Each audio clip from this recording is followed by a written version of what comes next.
Yeah, I can hear you. Yeah, I Ma'am, can hear. yeah, Yeah, we Yeah, I can very can hear. good. We hear. can hear. Sorry. Yeah, Yeah, I can yeah, hear. very good evening, madam. Good This evening. is so at last, congratulations. We are Us. at the meeting now, so not an No, issue. I'm sorry, some technical glitches. Yeah.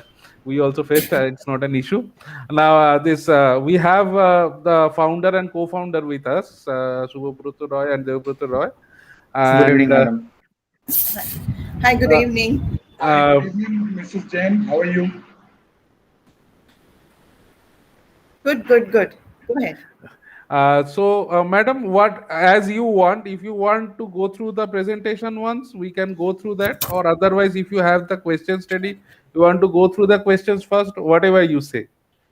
We will. I think we'll go through the questions because I did go through the presentation, Okay, but okay. yeah, because it will take a lot of time if we do the whole Yes, presentation.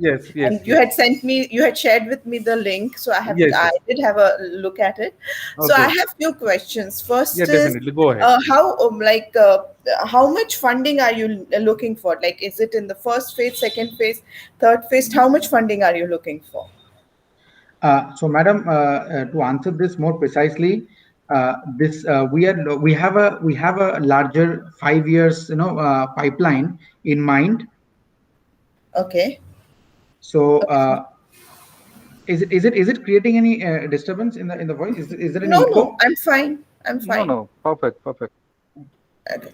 So the thing is, we have a 5 years investment pipeline in mind, keeping both the Indian market as well as the global market in the overall strategic idea, and how to capture it. But as of now, madam, we would like to go step by step. So eventually, the kitty would look like for the Indian market, for the coming 2 to 3 years, we would be seeking something around close to 100 CR, 100 crores, which will be on the larger scheme of things. But if you talk about the immediate cash injection that we would be looking, so something around 3.5 crore in the first 1 year to scale up the immediate infrastructure, build on the capacity and the technological backend that we are right now planning to get into. So yes, to set foot in the pan India market, initially a cash infusion of 3.5 crore Indian rupees. Okay. Okay. So that Okay. will be, Then. madam, that will be around in US dollar terms around 500,000 US dollars, a little more than that maybe. Okay. And so total, like if you look at it in the next 4 years, look, you are looking at basically around 100 crores of Madam, more than 200 crores. more than In the 200 because this shows 100 crores. Yeah, Okay. 175. I mean, first in 23 will be like looking forward a cash infusion of 25 crores, and then Okay. followed by 75. That will take us to 100, a total of 100, and then on 2025 cash infusion of another 100 crore, taking the total to a little more than 200. Okay. So that's the max that you are looking for basically, right? Yes, I mean, given our current ambition and the market scope for the Indian subcontinent, I would say that will be very sufficient to scale up. And more, if we set up the ambition for a larger global picture, like let's say aspiring to have a hub at one of the Scandinavian country, a very rich natural source of seafood production, one in the Florida in the southern coast of the United States, one in the Korea and the Japan, the Asia Pacific region, and one in the Southeast Asia. That would take anywhere in between 1,000, crore plus. Okay. If you do the expansion, basically global If expansion. we chalk out such a massive ambition plan, yes, absolutely. And we Okay. have, Okay. we So have got a plan for expansion globally. It's not only India. India is just one part. So if you see the cumulative figures, like India itself is doing something around $50 billion transaction in the seafood segment, and like total Right. Europe something around $25 billion, and in US market, yes, it is a mix and match of around 35 billion dollars. So we want to capture the total market in terms like, but it will be phase wise. Like first we will capture the Indian market, then slowly grow out spread our wings into the global market. Okay, so isn't this market bit heated? Like what I like? Do you? I think is Luscious in the same business? Yes, madam. I just wanted, in case you can see this particular slide, which I have it in front. Yeah. So, with the market that we are talking about right now, that is currently served in India, is just 2% of the entire size, madam. Rest 98% is unorganized wet shops, the local, the meat vendors, the sabzi mandi, the machli mandi kind of the organizations which are managing this entire cartel of seafood, fish, meat and meat product segment. What you're talking about is Licious, nowhere in terms of the competition or the market that we are envisaging, like use of technology to enhance the quality, robust supply chain, zero room for wastage and customer attrition, zero room for that. So I believe, I mean, if you ask me as a co-founder, I'm not being emotional, but very much footed on the the market, whatever I have captured currently in Vijayawada, a micro market. But in my 8 months of learning, I would say Licious is nowhere the competition which I am right now envisioning. Probably there is a brand, madam, if you would like to check them, Fresh to Home, closest to what we are thinking, using technology, having a global footprint in Abu Dhabi and Dubai. And so they have strategically placed couple of hubs in the southern market of the southern coastal belt of India, something on the lines that which we have chalked out.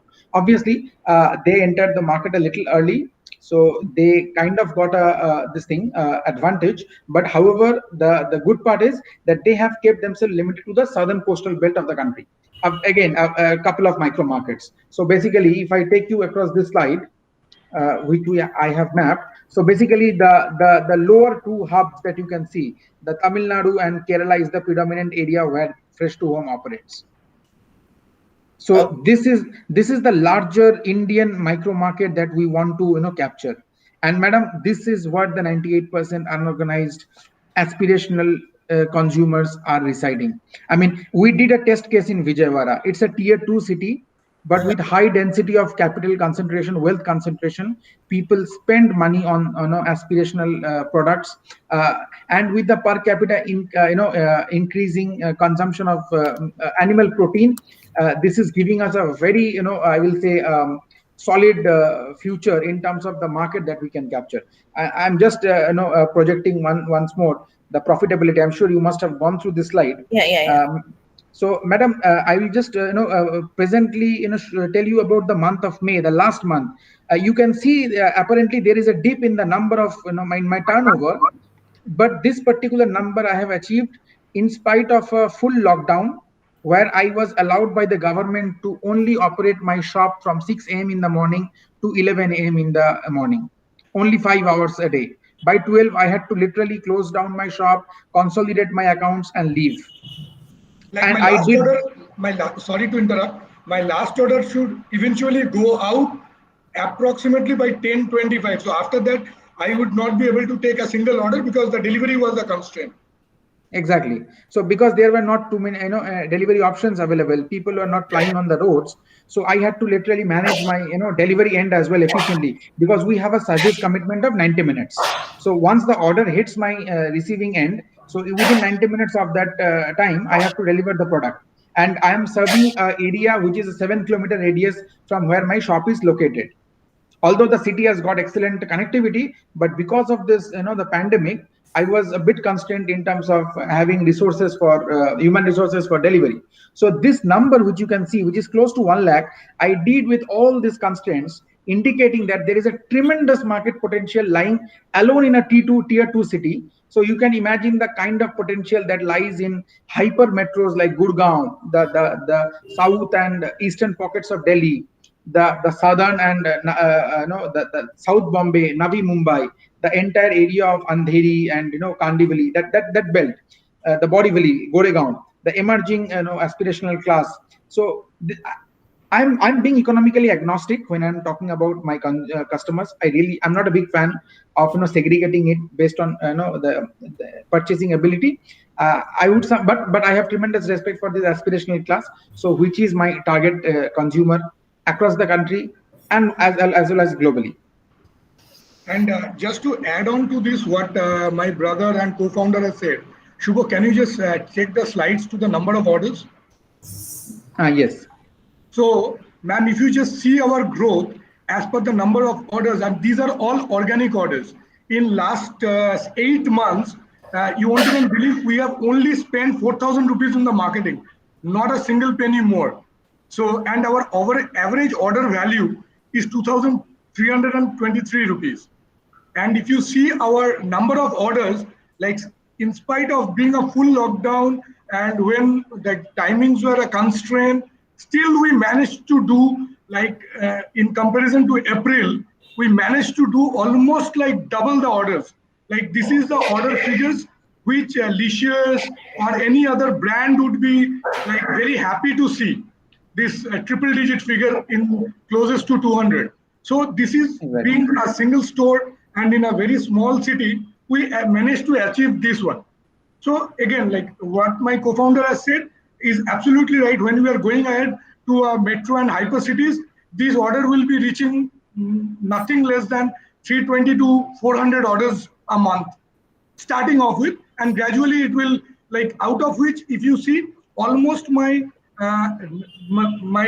new client and my repeat orders are same. Like 91 are my repeat orders, new clients, and 99 is my repeat clientele. So we are balancing out this thing in such a way that it shows us a tremendous growth in that. Exactly. And if you can see my order value, average order value exceeding 2,000 rupees, whereas I'm spending only 54 rupees to retain that customer. So I'm just spending 54 rupees to retain. Madam, actually, one particular thing I really liked in the very initial thing you said, the market is heated up. The market is heated 80%, but 80% of 2% in the larger picture, madam. So 2%. We have this. Okay. Meters, I know Me2Go, I know Licious, because Licious operates, it's very popular in the Gurgaon, Delhi NCR actually. Right. Licious is, madam. It is. No doubt it is. But then having said, I'm just presenting a thing which the foundation of our business. So we wanted to solve this major challenge, which is rightly there in the current seafood, meat, and fish segment. So basically, initially, what Licious or similar kind of companies tried to address is the hygiene and cleanliness factor and the measurement, the uniformity in measurement. However, while solving these two problems, they have given rise to these three problems. So unreliable source of procurement, irrational pricing. Madam, I myself also see my competitors from the perspective of consumer. Now I just downloaded the Licious app out of curiosity. I stay in the city of Chandigarh, and I find that mutton, the lamb meat, the goat meat, it is sold at a cost of 650 rupees for 400 to 500 grams, taking it to be a cost of 1,300 rupees per kilo. I will say, madam, from the consumer's perspective, that is not a rational pricing at all. Now, why? Because obviously there are middlemen involved in the procurement of the supply chain. Obviously not access to the technological tools like the way I am thinking, predictive analytics. It helps me plan 10 weeks in ahead. I will show you how I'm planning to do that. Then optimizing through a hub and spoke model. We are the ones, we have done a bit of a market intelligence, and we think no one is ever attempting a hub and spoke model. If done in a right manner, the way we are planning, yes, 500 crore is not a big number in the Indian market, with 98% of the the adult population in the group, which is an increase with increasing consumption per capita of animal protein, and then minimal wastage. So basically, the higher the wastage is, so that is offloaded in the price to rationalize the balance sheet. Now, when I am achieving minimal wastage, I don't need to pass it down to my consumer's throat to refill that loss that I'm making in the balance sheet. So this is only possible when I'm using this artificial intelligence based tool, where I'm taking data from the marketplace. I'm doing a lot of weather forecasting, a heavily ignored idea while I'm in the business of seafood and meat. Poultry, it operates on a certain in a certain month, certain specific month. The goat which grows, it grows very rapidly during the onset of the winters. So basically these are very minute things which needs to be studied from an animal husbandry point of view. And then obviously my sales MIS, which I'm doing for the last 8 months as of now, let's say. Now this will help me to get how much inventory composition should I maintain in my store. What is the product movement? Is my prawn products are moving fast, or is my the red meat moving fast, or my chicken is moving fast? So I will get when I do a tabulation of that data, when I map it accordingly, then I get those outcomes. And I am not thinking of a yearly or say a half yearly outcome. I'm only thinking of 10 weeks. That's it. 10 weeks, 2.5 months. So I am planning my inventory and supply chain 2 months, 2.5 months ahead of everyone in the market. And that is where I can rationally price it. I can absolutely eliminate the indiscriminate fishing that goes in the eastern coast. It has become the biggest headache of the government because of the indiscriminate fishing. You are not getting better quality fish because they are catching the fish which came into the Bay of Bengal for breeding. So there is no fish left for the next ecosystem, next breeding season. So I have to get satisfied with lesser number of varieties, substandard quality products. Those are basically caught in the shallow areas of the coastal belt. The trawlers cannot go deep into the ocean. The moment you cannot go deep into the ocean because you don't have any more marine product left, you have to satisfy yourself with the shallow coastal area fish, which is obviously lesser, much lesser in terms of nutritional value as well as the quality and taste. But then people are paying obnoxiously high just to compensate the losses that is being made. So I am trying to see that where this $100 million, let's say I'm planning to raise, I am going to capture, I'm going to become the market behemoth. I'm that's why I'm not thinking any of these app-based aggregators as my competitor. Probably if there is any particular brand whom I aspire to be, I want to be the Nestle or Unilever of seafood and fish in the entire world. I want to monopolize the market, but monopolize it for good, benefit of the public. I don't want to scheme the profit and do indiscriminate fishing and capture the market that way. I believe if I can, yeah. I will just drop in into. The thing is that, ma'am, what he said aptly right. So if you see the app-based delivery system, they don't have a presence of a physical store. Like if you want to feel the product, you have to get yourself satisfied with whatever pictures they have uploaded in the app or internet. But for us, even a customer who is staying 40 kilometers away, once in a month he drives to our store to have a look and feel what product he is eating, and we are entertaining and hosting them. Doesn't Licious have a in-store? I think they have only in the hyper cities, ma'am. Only in the hyper cities, not in the. I'm not aware of, so I will refrain from commenting, madam. But one particular good practice that we have inculcated, and what Dev has rightly mentioned, I would reiterate, madam. We have one consumer, we have one of a customer. You would be very happy to hear that he drove all the way from Annavaram, which is just slightly below Vizag, which is 200 kilometers from Vijayawada. He drove all the way from 200 kilometers during this lockdown.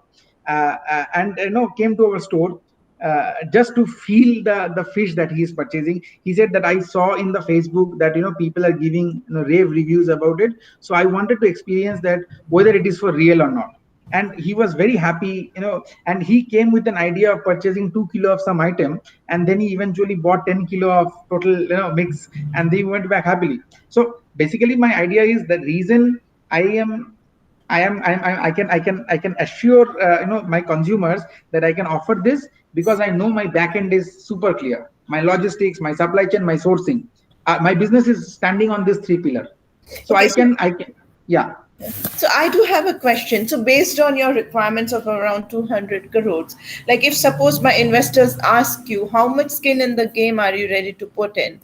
Like, are you looking for equity financing or debt financing? Like what? Or you're looking for mix of both? What kind of financing are you looking for?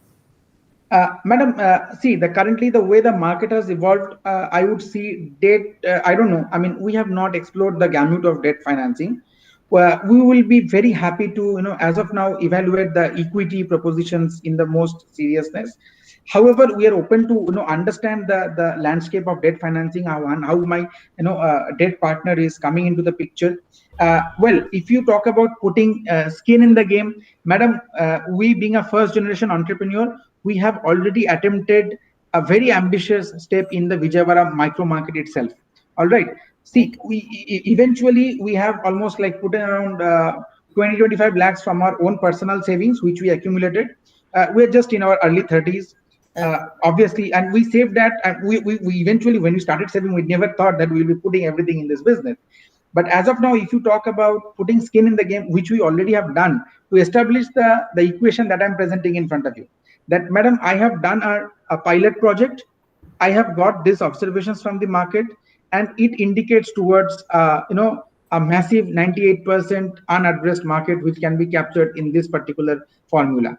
And obviously, I have data to show that there are firms, there are companies of similar size and scale, at this point of time, definitely much bigger than us, but they are addressing, I mean, with all the funding and all the intellectual support, the human resource, they could only address 2%.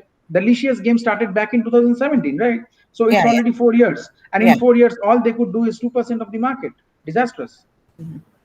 So I believe the kind of equation that I cracked, I mean, we cracked, and the equation that we have arrived at, madam, this injection of fuel is very, very critical for us to overthrow all the competition that probably arises in the market, and that's for good. I don't want to sound it in a very very monopolistic way of doing things, but yes, I believe if we want to address it, I mean, we have to be big to address this problem, and that's where the whole vision lies, madam. So equity is the ultimate bottom answer. Okay, so I do work with couple of investors, but some of the well-known investors, for them the minimum requirement that they work on project is around 200 million USD, which is, I think, the investor that I'm currently working for, some of my Indian clients, is like around 200 million USD. That is they can have an equity stake, but they need projects with the funding requirement of 200 million USD. So can you, like just what you showed me in this, like this, the 200 crore requirement, that is only for the Indian market, right?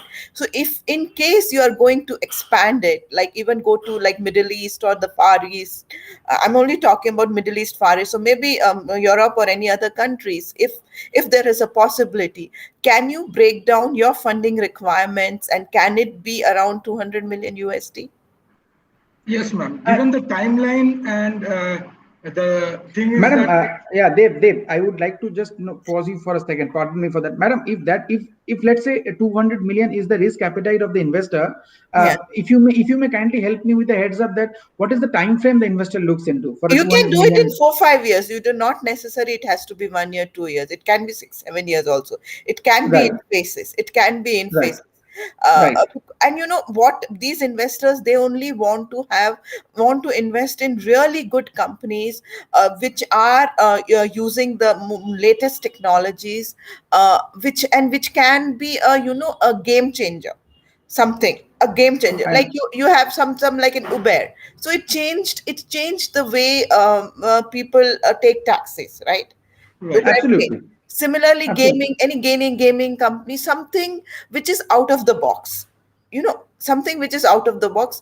So then it will attract. Like I had one of my client actually with whom I was and they are new, they are starting up, and when I presented it to the client, initially they said we need, because all these people they work at, like, they at least need 25% loan to value skin in the game, if as a collateral, because they need that kind of collateral. So I tried to arrange this collateral with certain microfinance companies, but sometimes we are not able to arrange like that kind of. So then we speak. Then so this when I negotiated with my investor, and then the founder of this firm, they agreed to speak with my client, and they really liked the project actually. Really nice project, everything is very so. Then they agreed to, okay, like we can review. That's what they said. So that is what I'm looking for, something which, and when I looked at it, Licious and all these are, I know it can be a game changer, but you will have to put it in your project report that you will expand in the Middle East, you'll expand in the Far East, so that you can capture that kind of market. Correct. Yeah. Got it, madam. So, like, will you be needing 200 million? That's my question. Do you have that kind of need in the next 5 or 7 years? Yeah, madam. Yeah. That's exactly the reason. That is exactly the reason we wanted to have this particular slide where we want to show you that this is our global vision that we are setting. That we just India market is a massive market, no doubt about it. Yeah. Just because the sheer size of the population. However, we see as a brand, from the brand's perspective, we don't just stop after capturing the Indian market. So that's where I said that this five hubs which you see. So one in Europe, one in the North America, one in the Southeast, and one in the Asia Pacific. So I believe this is the larger footprint of the brand outreach where actually we can reach. But then you may ask, like what stopped you from being so ambitious at this when you are talking about your growth plans? I would say, madam, I don't know. I mean, I'm just being very conservative and pessimistic about how investors would perceive this request. So I'm going with a TT request of $200 million. So my investors should eventually understand that I'm not trying to chew more than I can digest. So that is why I wanted to focus first that I want to capture the Indian market, which itself is a testimony of setting footprint on the global market. And then certainly once Indian market is so diverse and complex, getting 5 cities under control itself is a testimony that New York is easy, Florida is easy. Any of the Scandinavian countries is actually, I will say, the market size of a Scandinavian country is lesser than what it is there in Dombivli and Andheri and Bandra taken together. But if I can serve the Navi Mumbai and Bandra market and Hyderabad market, I would be very in a capable position to take care of the Finland, Norway, Denmark market. I would draw a comparison by the size of population and the market complexity. So India, that is why, and fortunately we are an Indian company. So we have the insight into an Indian dynamics of doing things. So if we can tackle this complexity and set our footprint into 5 large Indian cities and 10 tier 2 cities, I believe it itself is a self-explanatory position for us that this company is capable of taking the global seafood and the meat market by storm. And eventually we would. So, and that would certainly need that capital. But the point is why we are not spelling out so aggressively, so that we should not sound ambitious at the cost of sounding greedy. Okay, so is that okay? Yeah, that's fine. I understand. So is that like can you update your project report with maybe Indian market you can do it in the first phase. So just mention that you are the first phase. And the second market in pockets in maybe like you just mentioned, you have the Far East, then you have the Asia Pacific, Europe, and then America, maybe in different phases, and then break down your 200 million requirement in different phases. Is that a possibility? Yeah. It is, madam. It is eventually to translate into that. Yes, I mean, we actually wanted to hear it from you, to be very honest, to just ascertain that we are not thinking too big beyond our shoes. I just wanted to be on the safer side. Now, coming from you, now I know that I'm correctly thinking on the right lines. So yes, we can translate that. That is not a problem. Yeah, because this investor that I'm working with, he has invested in 25 startups globally, and he has almost invested around 85 billion USD in these startups, in 25 startups globally. And he has worked in he has been in California, which is the startup hub, and in Dubai also. So he knows the global market very well, actually. Right. So can you update your this project deck with the global funding requirements as well, and then I can forward it to the investors, and only first step would be their compliance team will review your project. Okay. Absolutely. And so you should mention, if I'm sure you must have done your market research in the Europe and US, and you must be aware of the companies similar, like Beyond Meat is one of the companies in US. Beyond Meat, yes. Yes, if I'm not wrong. So so these companies, if you could and just if you could highlight that in your project report, and make it very attractive for the investors to invest in your company, so that make it then we once your project is cleared by the compliance department, then it goes to the founder actually. So Understood. first step, we have to clear that first step for the compliance to approve of the project. Even if I Right. know the investor, but they have certain guidelines, they have certain steps before that. Oh, absolutely. Yeah. So Yeah, can you absolutely, do madam. that? So can you update your project deck with those requirements? Certainly, madam. Right. Certainly. So, yeah, Yeah. it was coming because we were just wanted to hear from the horse's mouth that whether we are going on the right step or not. But we had made a pipeline of 7 years, I guess, Shubham? Seven We years, right? no, we made a pipeline of 14 years. 14 years. So Okay. first 7 years and then 7 years, rolling out the revenues, right? Yes, yes. The first 7 years is the investment, and then next 7 years is the refund of the investment which we are planning. And we will, because we wanted to hear it from you directly. So now we can like project that one, and we can show it to you. Not a problem. Yeah, please, then I can I liked it because I'm aware about this market. I know Licious, I know Fresh to Home, so I know this kind of, like, even in US, like I was in US, so I know Beyond Meat, I know these companies. Even though I'm a vegetarian, I don't use this, but I'm aware about these companies actually. So please, can you update the deck, and then can you send it to me? Then I'll forward it to, just email it to me. I'll share the email with Ritvik, and No, then we can take it forward from there onwards. sure, madam. Usually they ask for a skin in the game. Actually, usually they ask for the skin in the game. But madam, And I mean that would certainly be a point of worry for all of us, because I don't know, for a $200 million kitty, 25% would anywhere range in between yeah, 50 no, $50 that's what million I do for dollars. my clients. I try to arrange that kind of funding from a debt financing, that a loan, like if we could get a loan at 3% per, like I've worked with certain global microfinance companies actually. So I try Yeah, to get. if it can be worked out through an external commercial borrowing kind of a mode, where the cost of the capital is not very high, then certainly I believe that is a win-win. Yeah, from the Indian market, the cost of capital is very detrimentally high for any business to operate. It's almost I like would, 12 to I'm 13%. I'm Yeah, sure you must be agree. And yeah. basically we are a startup, so they associate us with the high risk rather than seeing the novelty and the innovation-driven value that we are bringing into the picture.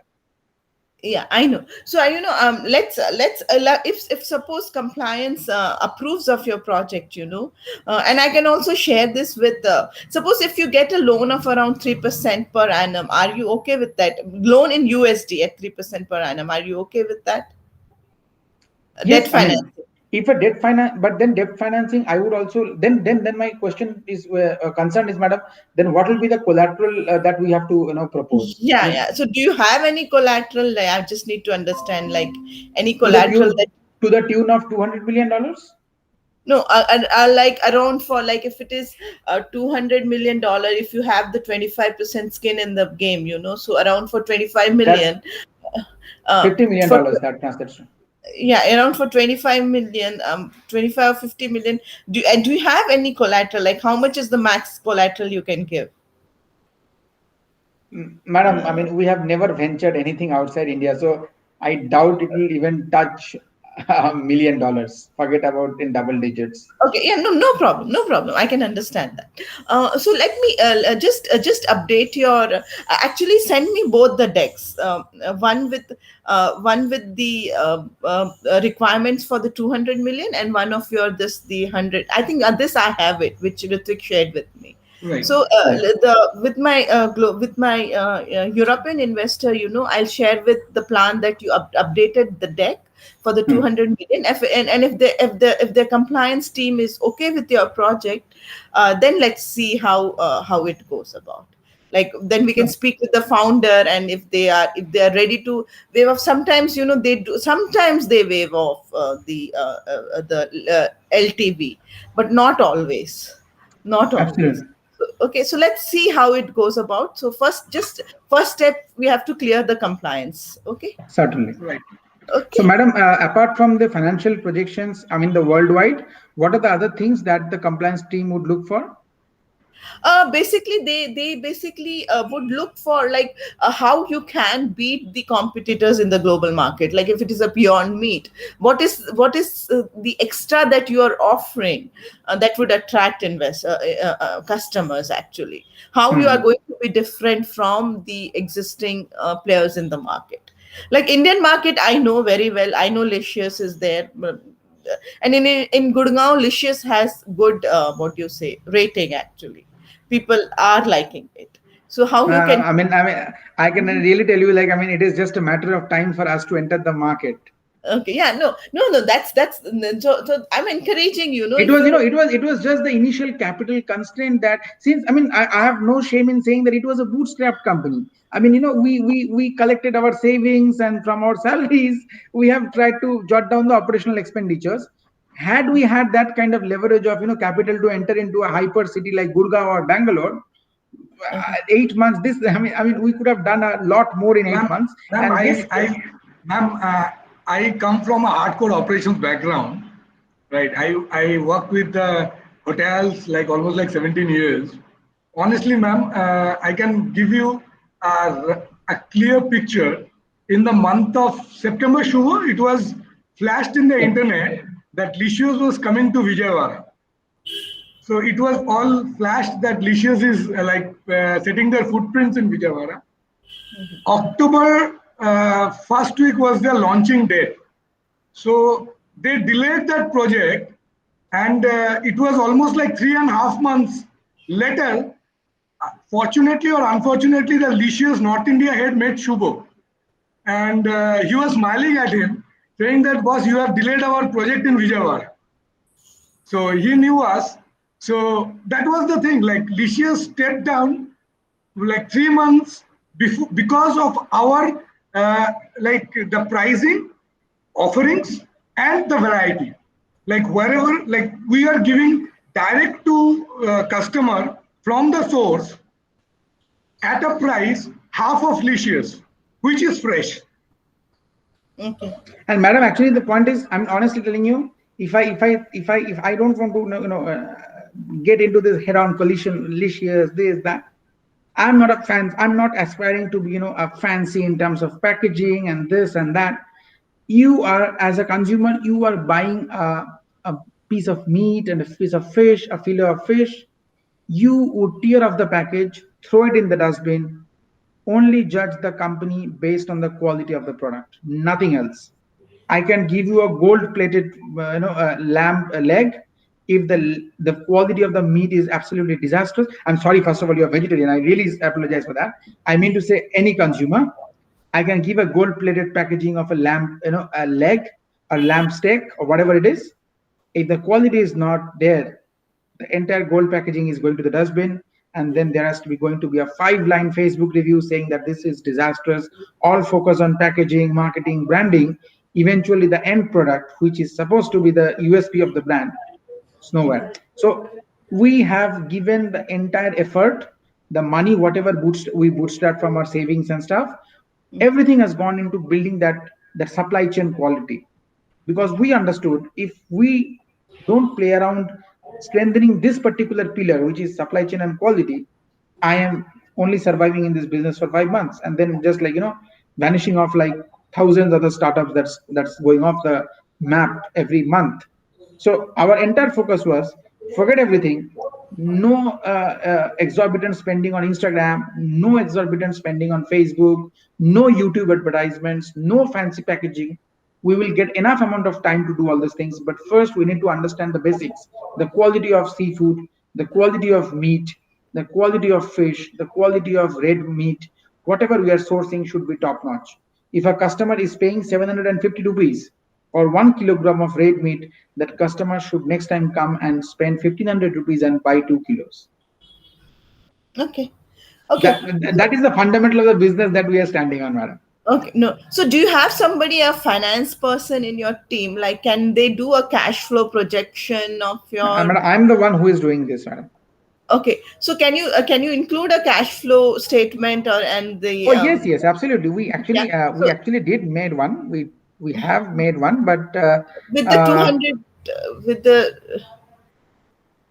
sorry, with the $200 million projection. yeah, with the Oh 200 million. no, I mean we definitely didn't attempt that ambitious one, but we certainly build up one, madam, Yeah. with So very realistic and conservative assumptions. yeah. So I'm not promising you anything, but I can present it to the compliance team, Oh, and we certainly, can, yeah. and I can work with 2-3 investors more. It's just not one investor. I can present it to 3-4 investors, and let's see whom we can get. If you could get somebody who can invest in, if it is so. I do have this deck already, like for the Indian one, but can you send it me for the no, 200 million also? I would definitely comply, madam. I would definitely comply. Okay. Okay. So just the cash flow projection and the revenue growth, how you are going to do it in the next Absolutely. at different phases. So if we have these points, so just put it that, and then we can go from there. Certainly, madam. I will do that. I'll do that. Okay. All right, Okay. madam. Okay. Nice talking to you. It was Yeah. very. I'm wishing you all the best. I'm sure you will succeed, and I'll see the name here in Gurgaon in 3-4 years. Let's see. Oh, not 3-4 years. I mean that is too long a time, madam. We are actually planning Now to we are enter the market actually expanding. We are thinking that our first outside Vijayawada, we are planning Delhi NCR, Mumbai, Hyderabad, Bangalore, Chennai, and Kochi. So these are our first phase opening stores. Okay, yeah, I know the consumption of meat is a lot in Kerala. I know that. Yes, Yes, Yeah. yes. I mean, the southern belt is having a very high consumption, but madam, Yeah. also in this pocket, I mean, so Gurgaon is a very cosmopolitan crowd. So Yeah. this entire the cyber city workforce. I mean, I will say around and a good 60-70% coming from the southern part of the India, the eastern part of the India. So I mean, it is driving this consumption. I myself stayed in Gurgaon for 3 years. I was working for Deloitte and PwC. So I did witness that surge in the animal protein consumption. So yes, we fairly are aware of the market. We are also aware of the kind of people currently existing in that particular competition segment. But Yeah. as I always insisted, we are planning on a very different scale and offerings. Yeah. Ma'am, Yeah, like I just to end. if you can have the SWOT analysis, then the cash flow projections Right, and the revenue growth, like for the 200 million projection, okay. And right. then Certainly. if it's like for the European market, I'm not 100% sure, but I know in Far East and I know in US, because I've lived there. The like Beyond Meat is there. How you can what is extra that you can provide to your customers, than what Right. Beyond Meat is currently offering. Right. Right.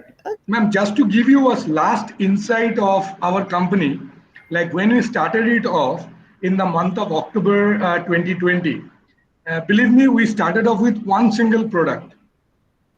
Like Okay. we had a plan that we will be infusing like multiple products in another 7-8 months, but we didn't had any time. Like by first week of January, we had incorporated 45 new items from 1 to 45, because the thing is that the product which we started off with, Hilsa, and the Hilsa is like super expensive in Vijayawada, like in this Andhra belt, Andhra Telangana belt, right?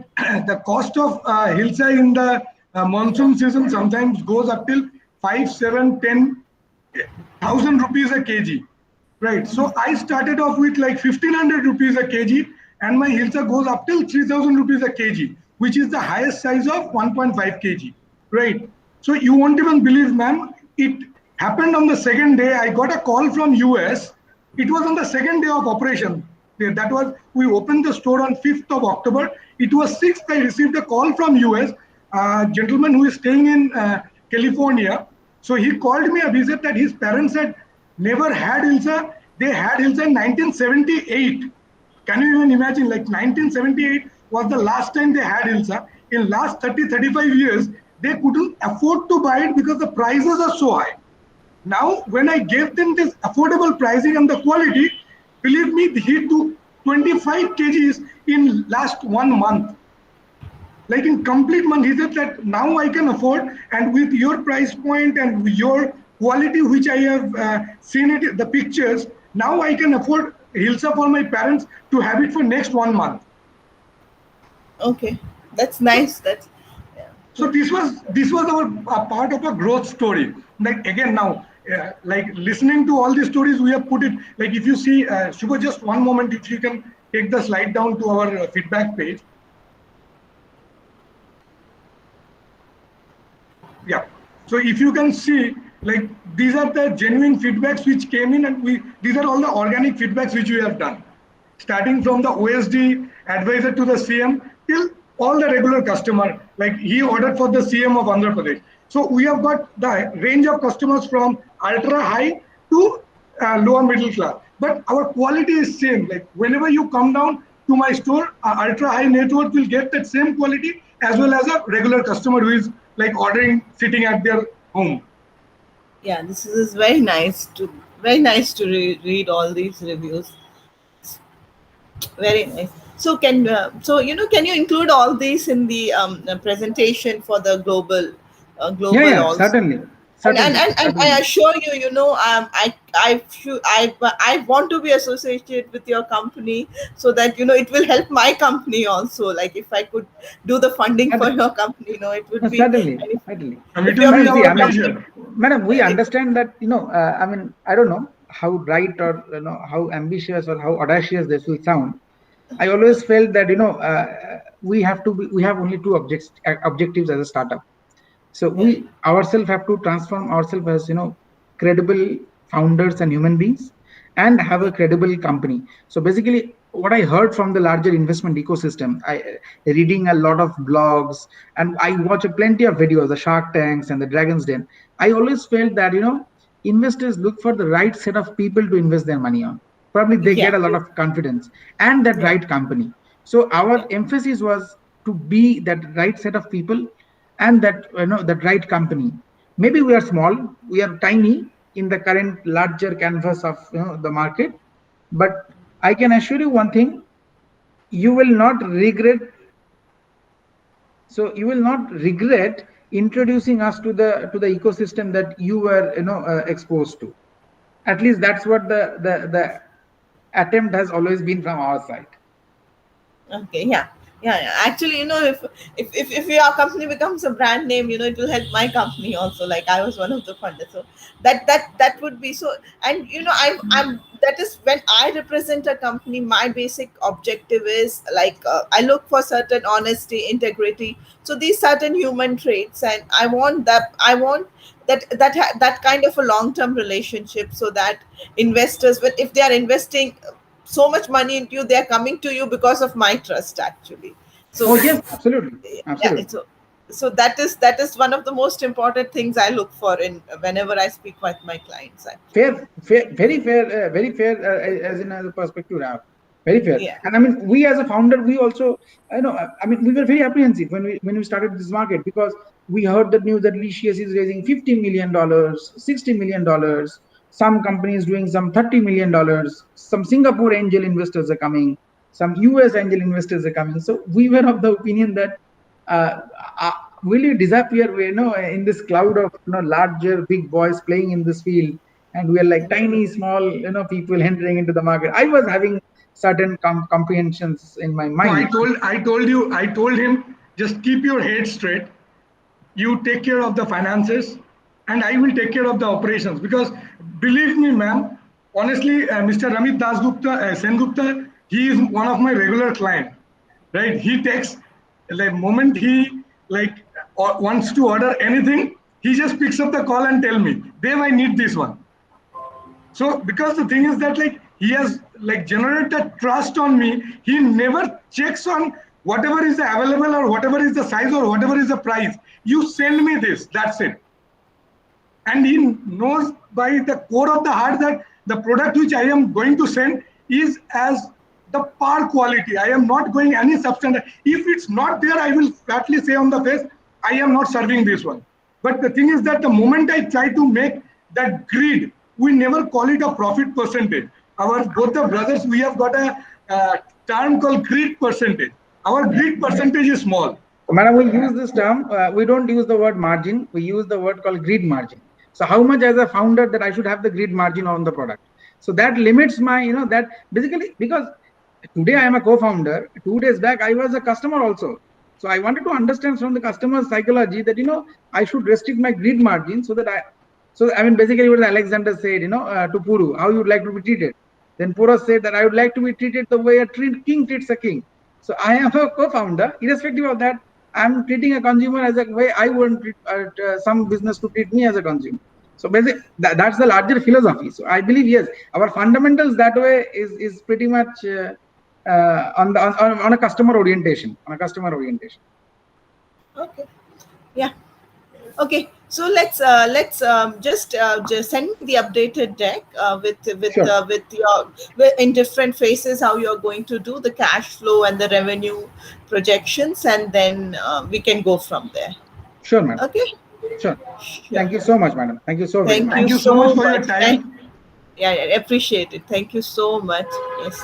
Thank you, madam. Thank you for your time, and I hope we will meet again very soon after the updated deck and everything. Yeah. And if you have any queries or anything, you can ping me anytime. Not an issue. You have my number and everything. Yeah, So, I'll do that. no I'll do that. issue. So just share me the updated deck. Yes, after that, the compliance team takes at least a week or so, 1 week and a Yes, half, yes. to review the project, and then it goes from there. Okay. Okay, madam. Definitely. So, Thank you. Thank you. Thank you Thank so you, Thank you much. so much. Have a madam. nice Have a great evening. day. Then you too. Thank you.